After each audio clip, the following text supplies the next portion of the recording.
Hello everyone and welcome to Patch Notes, a show where we cover the biggest gaming news from the week in a nice bit-sized package. My name is Drew and I'm joined by my friends Connor. Whoa!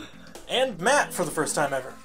Say hi, Matt. Hey! Matt, get out of here. You're cramping my style. I'm supposed to be the guest. I'm the new guest that everyone's talking about. Now you're coming and stepping in my territory? What was that about, man? Come on.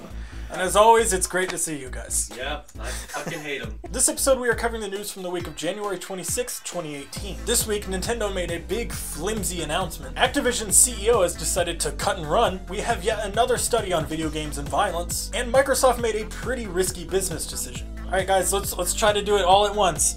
3, 2, 1, let's get into it! I was thinking Nintendo Labo, more like Nintendo Lamo, am I right?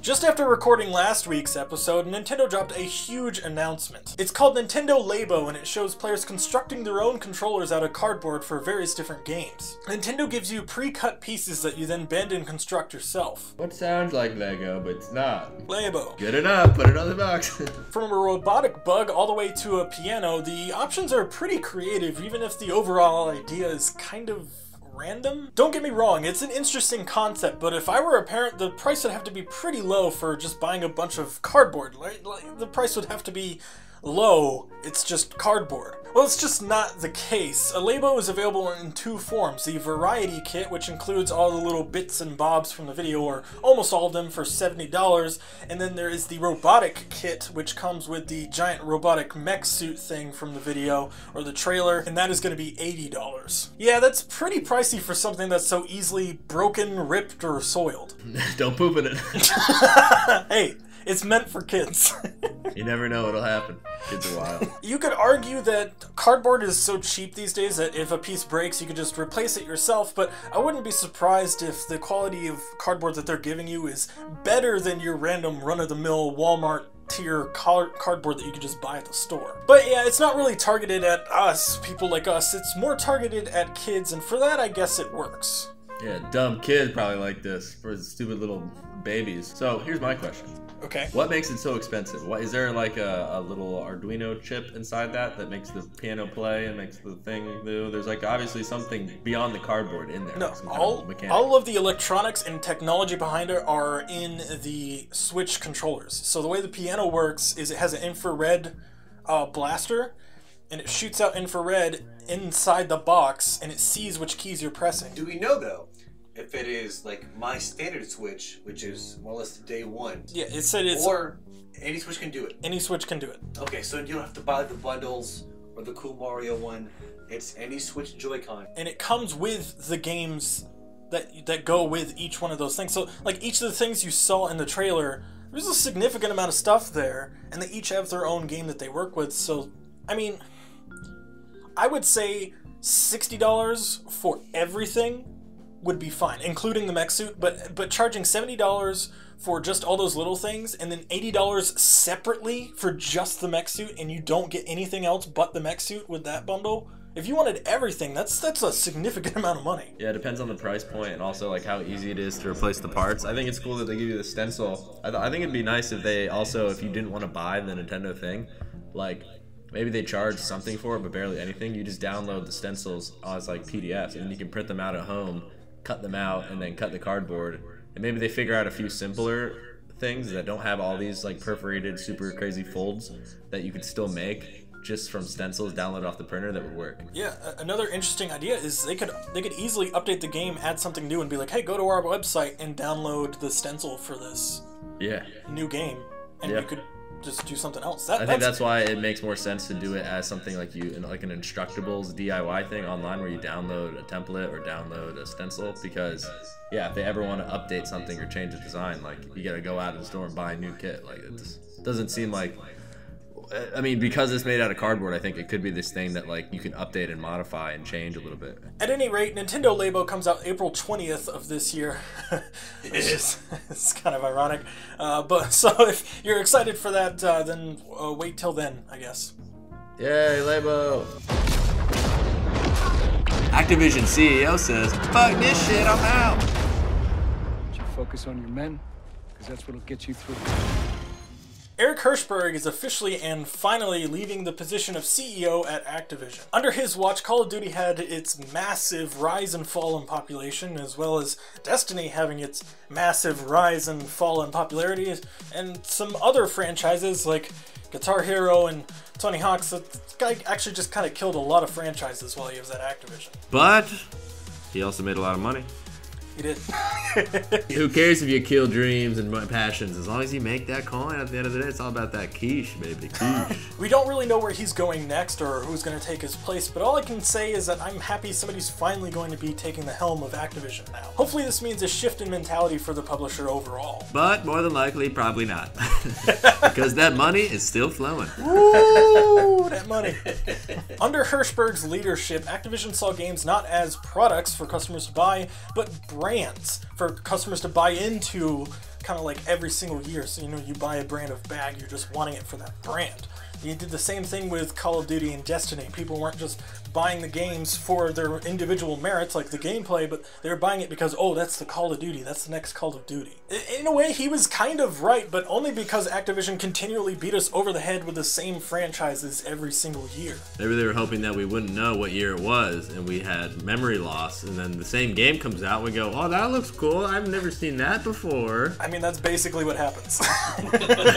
Hirshberg wasn't even a developer before working at Activision. He was just some big marketing executive. Yeah, no shit. Activision didn't say, who are we gonna bring in that really knows games? They said, who are we gonna bring in that knows quiche?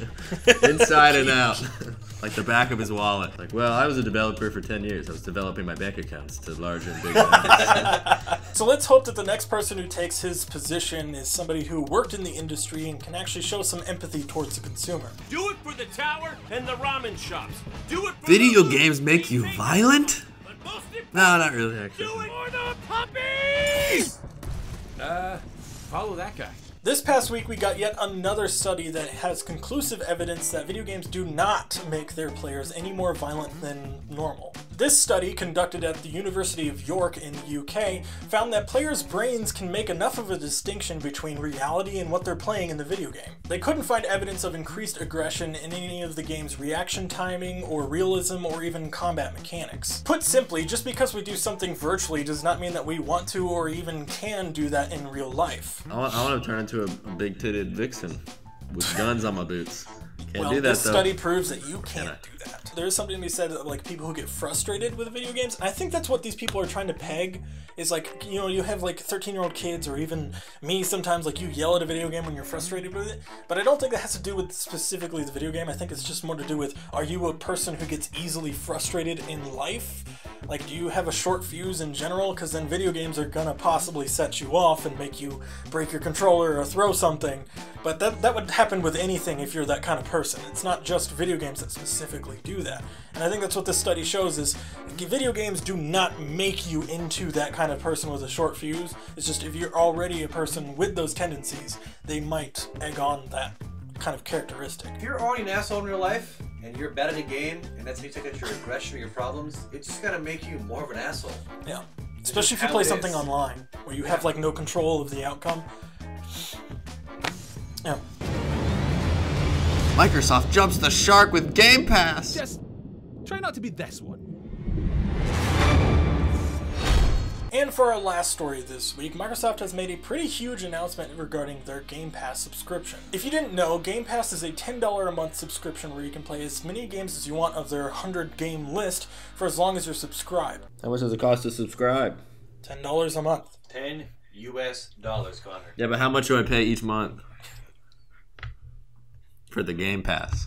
It's kind of like Netflix for games, where some games stay in the program for longer, whereas others stay in the game for just a few months or so. The program also has a discount for games that are in the program, so if you play a game and you decide you want to keep it, you actually get 20% off if you want to buy it. So far, though, not a lot of gamers have been interested in this, or at least the people who know about it, because usually the people who know about it are the ones who have all the games that are already on the list. The people that Microsoft needs to target, the more casual audience, people who don't have all the games on this list, don't really know about it, so their marketing isn't really doing a good job of reaching those people. So to grab the attention of both groups, both the hardcore gamers and the more casual gamers, Microsoft has announced that they're going to be releasing all of their exclusive titles on launch they're going to include them in the Game Pass subscription. So essentially, it's like Netflix putting their own shows or movies on their own platform. You can just watch everything all at once.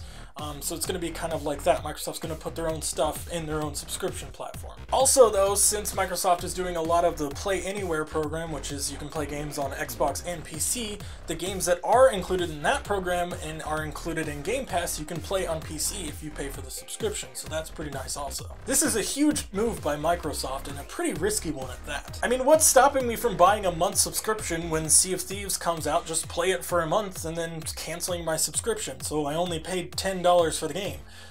Not much, I don't think. So I think what Microsoft is banking on here is that people will buy that subscription initially for the games, and then they'll keep paying the subscription because they'll either forget to cancel it or they'll just like the program and they'll find some other games they like and they'll just keep paying it to keep playing those games. All this is assuming that you actually like digital games. If you're a fan of physical games, then you're probably just weeping in a corner right now because the future does not look good for you, but oh well. And that does it for us this week. Thank you guys so much for watching. Sorry this episode was kind of all over the place with the news.